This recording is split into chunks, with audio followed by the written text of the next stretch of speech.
Hello everyone. We had complete foreign exchange rate system with question answer. Important question है merit and demerit of flexible exchange rate system, जो मैंने chapter आपको कराया था foreign exchange rate system. इसी के में कि हमने किया था दो एक्सचेंज रेट किए थे गोल्ड सिस्टम के अकॉर्डिंग, इनकी फिक्स एक्सचेंज सिस्टम, और दूसरा क्या था फ्लेक्सिबल एक्सचेंज रेट सिस्टम। तो फ्लेक्सिबल एक्सचेंज रेट सिस्टम के क्या जो हैं फ़ायदे हैं, क्या उसके अवगुण हैं। A shift from fix exchange rate system to flexible exchange system was desired in few of its merits. हमने फिक्स एक्सचेंज सिस्टम से अपना जो सिस्टम है उसको चेंज कर दिया फ्लेक्सिबल एक्सचेंज रेट में। तो क्योंकि उसमें कुछ फ़ायदे हैं। Some of the principal merit of flexible exchange rate system relation to fix exchange systems are as under. वो क्या क्या प्रिंसिपल मेरिट्स है इसके बारे में हम देखेंगे, किस कारण से हमने ये सिस्टम चेंज किया है fix to flexible.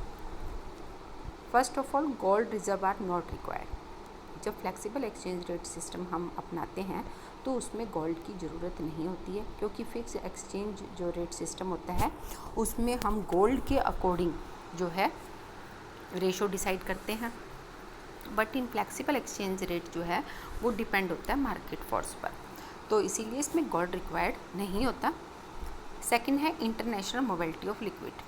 As a gold reserve are not pre request of flexible exchange rate. क्या है कि इंटरनेशनल फिक्स एक्सचेंज रेट में गोल्ड की वजह से जो बहुत प्रॉब्लम होती थी तो उसके अकॉर्डिंग ही जो है रेशो डिसाइड की जाती थी, परंतु फ्लेक्सिबल एक्सचेंज रेट है जो मार्केट फोर्स पे डिपेंड है, तो इसमें जो है इंटरनेशनल मोबिलिटी जो है वो ज़्यादा होती है, क्योंकि गोल्ड को हम जो है तुरंत जो है लिक्विड में कन्वर्ट कर सकते हैं। Venture capital, flexible exchange rate promote जो है वो वेंचर कैपिटल को बहुत प्रमोट करता है।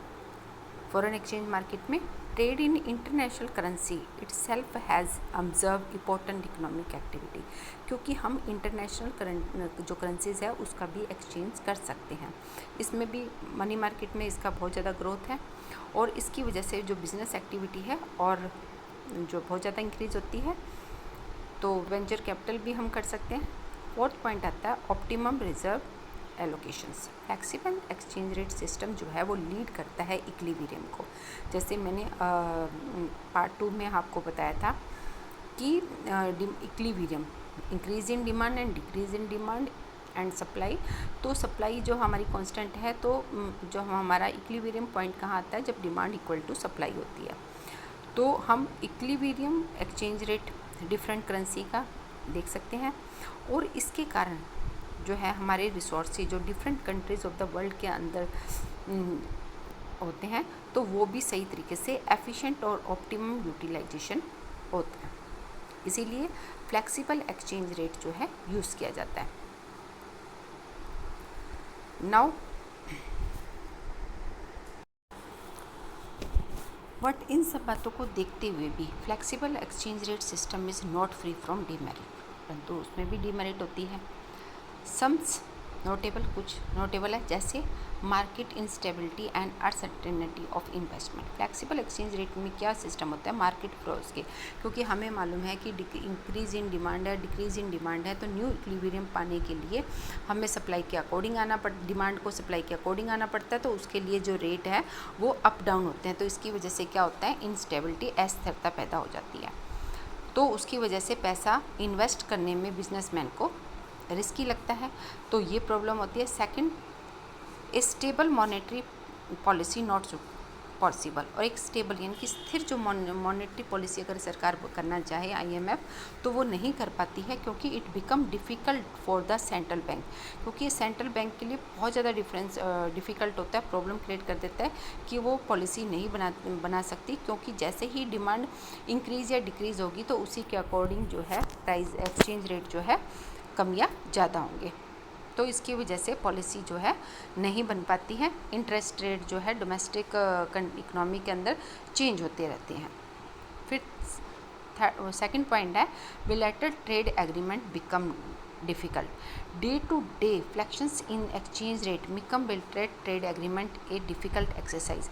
क्या होता है कि मार्केट फोर्स के अकॉर्डिंग जो है प्राइस कम या ज़्यादा होते हैं, इंटरेस्ट रेट कम या ज़्यादा होते हैं, तो उसकी वजह से एग्रीमेंट करने में भी प्रॉब्लम आती है। फिर है external shock. Flexible exchange rate has enhanced vulnerability of the economy to domestic economy to external shock. जैसे एग्जांपल दिया, when price of US dollar was appreciating, अगर सपोज कीजिए कि आपके US के डॉलर के जो है वैल्यू इंक्रीज़ हो गई, तो प्राइस ऑफ क्रूड ऑयल क्या होगी, इंटरनेशनल ऑयल मार्केट में क्या हो जाएगी, राइजिंग, एकदम बढ़ जाएगी। बढ़ेगी तो क्या होगी, Indian economy was hurt by way of inflation, तो इंडियन इकोनॉमी में क्या होगा, एकदम महंगाई इंक्रीज़ हो जाएगी। तो इसीलिए क्योंकि flexible exchange rate are depend on market force, तो हम जो है कोई पॉलिसी, IMF कोई पॉलिसी नहीं बना सकता। इन्वेस्टमेंट करने में घबराहट होती है, क्योंकि आज सपोज कीजिए हमने पैसा किया है, इन्वेस्ट किया है, निवेश किया है, और कुछ दिनों बाद अगर उसी की ही वैल्यू अगर हमारी कम हो जाती है तो नुकसान भी होगा, ज़्यादा हो जाती है, तो इस प्रकार से कम या ज़्यादा होने से स्टेबिलिटी नहीं रहती है। तो इन सबको बात को देखते हुए जो है हम कह सकते हैं कि ये फ्लेक्सिबल एक्सचेंज रेट के जहाँ हमें फ़ायदे हैं वहाँ हमें नुकसान भी बहुत अधिक है।